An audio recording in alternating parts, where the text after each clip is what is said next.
Alors bonjour à tous. Aujourd'hui, ce que je vais faire, c'est que je vais faire une petite vidéo plutôt sur un sujet technique. On va aller sur le blog et on va aller regarder ce que c'est, comment on price un swap de taux.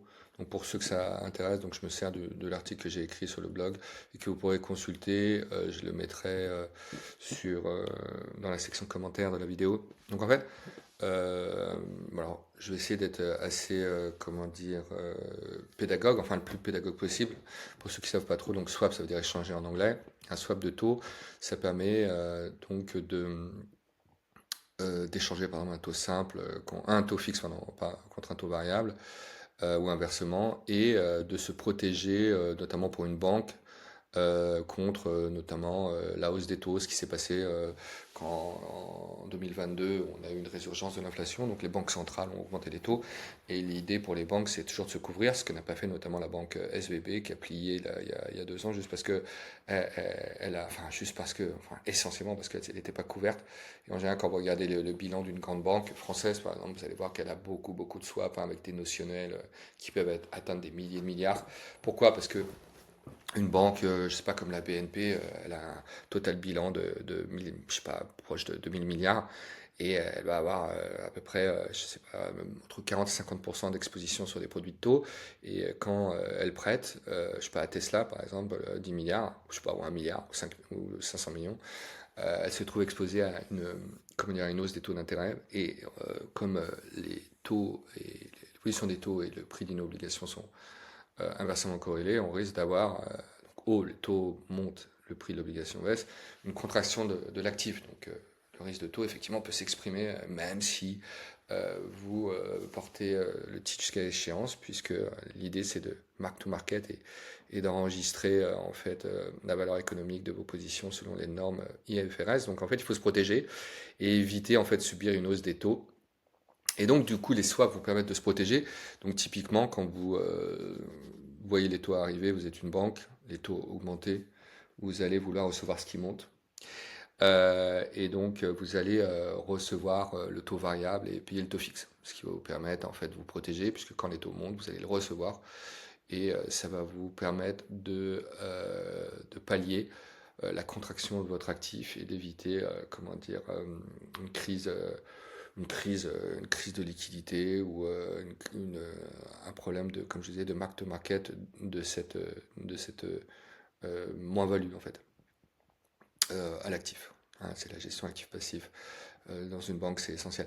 Voilà, donc en fait, comment vous faites pour pricer comment dire, un swap de taux? C'est juste, bon, là, la formule peut être un petit peu difficile à avaler, mais en gros, la valeur du swap, c'est la jambe fixe contre la jambe flottante. Donc en fait, pourquoi? Bah, parce que vous allez échanger un taux fixe contre un taux variable, et ce que vous allez faire, c'est que vous allez pricer votre swap, qui est le taux en fait d'équilibre qui permet de d'éviter ou de prévenir toute opération d'arbitrage. Autrement dit, on va avoir le coupon, la jambe fixe, qui va être, comment dire, forcé pour éviter qu'on puisse avantager une partie ou l'autre à l'initiation. Il n'y a aucune raison qu'à l'initiation, une partie ou l'autre soit avantagée. Donc c'est toujours ce même principe, sacro-saint principe d'absence d'opportunité d'arbitrage.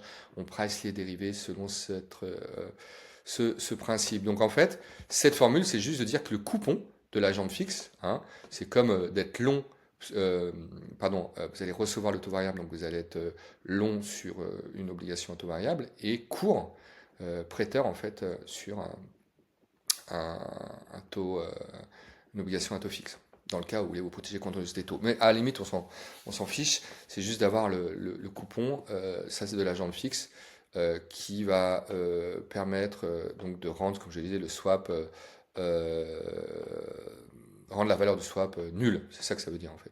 Il faut comprendre que la jambe flottante, elle va avoir un reset de son notionnel à 1 à chaque date de compensation des flux.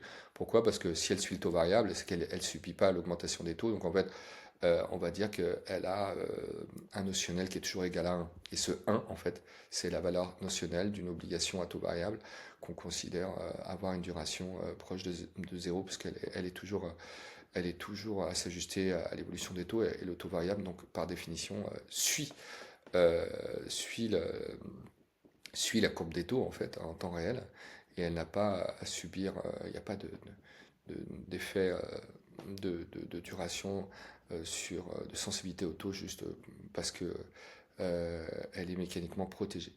Voilà, donc en fait, ce que vous faites pour pricer, vous allez faire en sorte que la jambe fixe qui est exprimée ici soit égale à la jambe variable et la jambe flottante, elle va avoir ici en fait une valeur égale à 1. Donc si vous prenez la jambe fixe égale à la jambe variable par un jeu astucieux très facile, une petite manipulation algébrique, vous allez vous retrouver à isoler C, donc vous pouvez factoriser ici.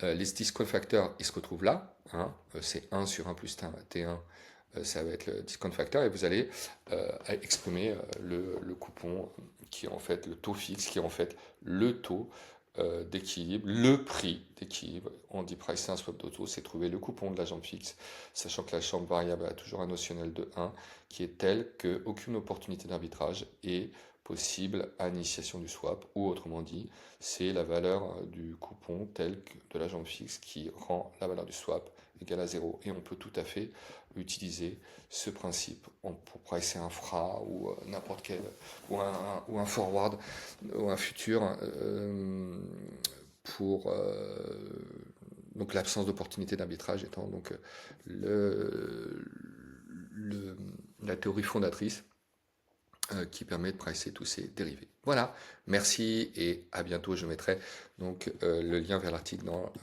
les commentaires de la vidéo.